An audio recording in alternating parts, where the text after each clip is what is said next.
Let's go to the U.S., where some news is coming in from Texas. At least 10 people are feared dead in Addison, Texas. Now, this after a plane crashed into a hangar at the airport. The incident took place when the twin-engine Beechcraft was taking off. Reports say that the plane then caught fire, killing all on board. No one was inside the hangar at the time of the incident. An investigation in the matter is underway right now.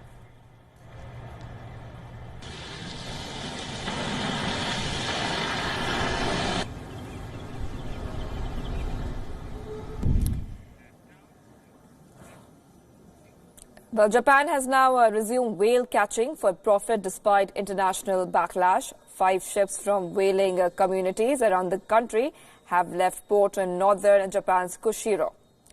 It's been 30 years since the International Whaling Commission issued a ban on commercial whaling, but Japan has continued hunting whales for so-called scientific purposes, and now the country has withdrawn from the IWC and has resumed commercial whaling today onwards. Japan has sent out the first whaling fleet. The Fisheries Ministry will also start issuing permit beginning starting today. This move has not been taken very well by the environmentalists across the world. So how important is commercial whaling for Japan?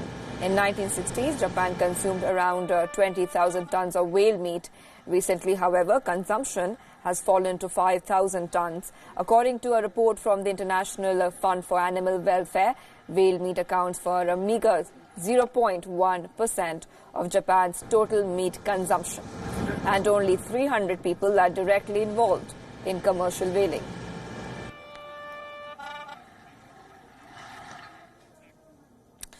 Well, in Sudan, mass protests have resurfaced after a few days of calm have claimed 7 lives.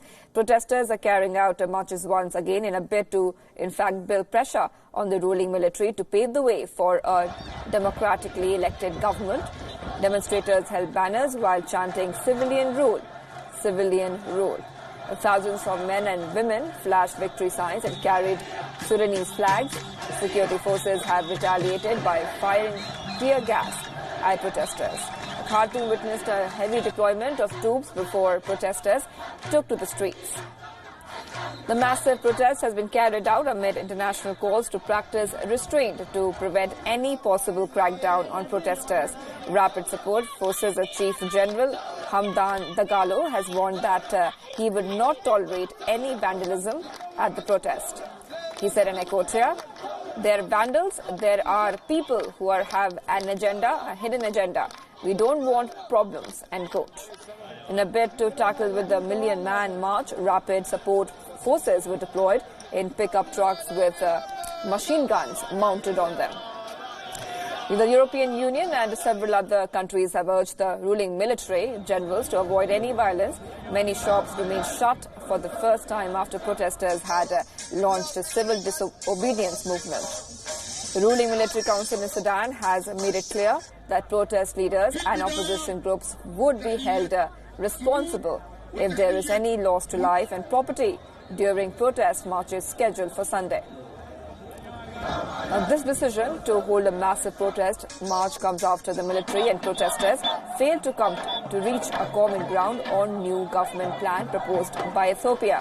The country had reported a 15-member government plan with 8 civilian representatives and 7 military officials. Now, ever since Omar al-Bashir was ousted after his 30-year-long oppressive rule, there has been a constant power tussle between military and civilians.